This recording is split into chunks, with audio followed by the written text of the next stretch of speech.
The conflict in Sudan has displaced 4.8 million people, both inside Sudan and to neighboring countries.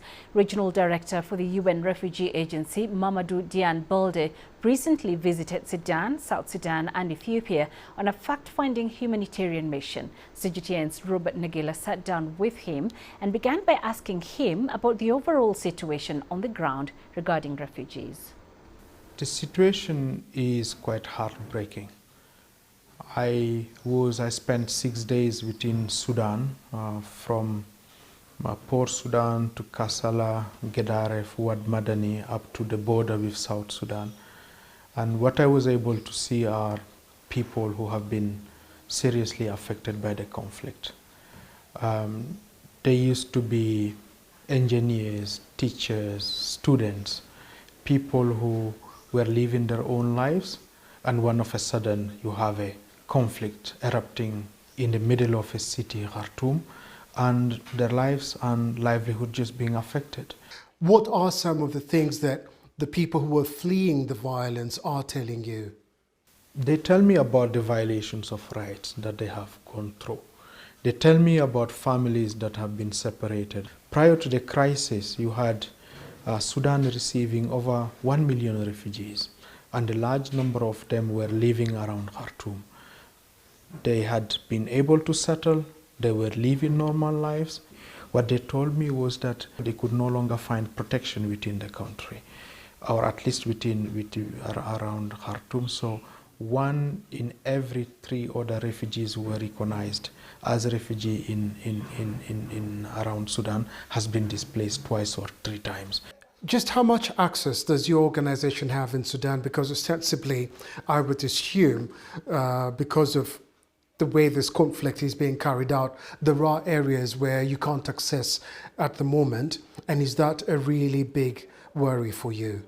It is, because most of these affected areas or inaccessible areas are areas where you find thousands of people, civilians, trapped, people who cannot move freely out of these areas. And we have several of them. Within Sudan now, we have teams that are doing their best to access them, whether it is possible physically to reach them with services. I was glad to see that we could also use part of Eastern Chad, for example, to bring in services within Darfur. The Kordofans is another one. Some of the services we are providing in White Nile, in Blue Nile. So yes, and within Sudan, it's UNHCR, but it's also the entire UN family. It's also families with NGOs that we are trying to access as many people as possible. And what sort of impact is this having on neighboring countries who are taking in these refugees? First of all, 3.5 million internally displaced. These are the people who are being affected and who remained within Sudan. That's one. Number 2, it's over close to 150,000 refugees who have left Khartoum and who found themselves in a place like White Nile, around coastal areas. So these were refugees before, and because of the conflict, they are displaced a second time within Sudan. Now you have all those who have crossed the international borders, around 1 million as we speak today since April. We are approaching the 1 million mark. And they go first to Chad, they go to Egypt, they go to Central African Republic, they go to Ethiopia.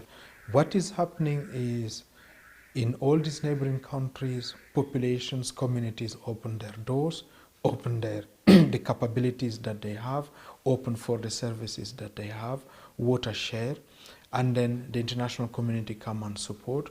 But 1 million refugees in very impoverished areas is really a challenge. In terms of mobilizing resources, how is that going? Are you getting enough support from your other partners? I would say we are receiving generosity, we are receiving solidarity. First of all, the support that we get are from the communities, the government that are hosting the refugees. That is absolutely essential, and we are grateful for that. We just issued a revised appeal for $1 billion US dollars, that is to cater for 1.8 million between now and the end of the year. Already 1 million that have been hosted by these generous countries, by the generous communities.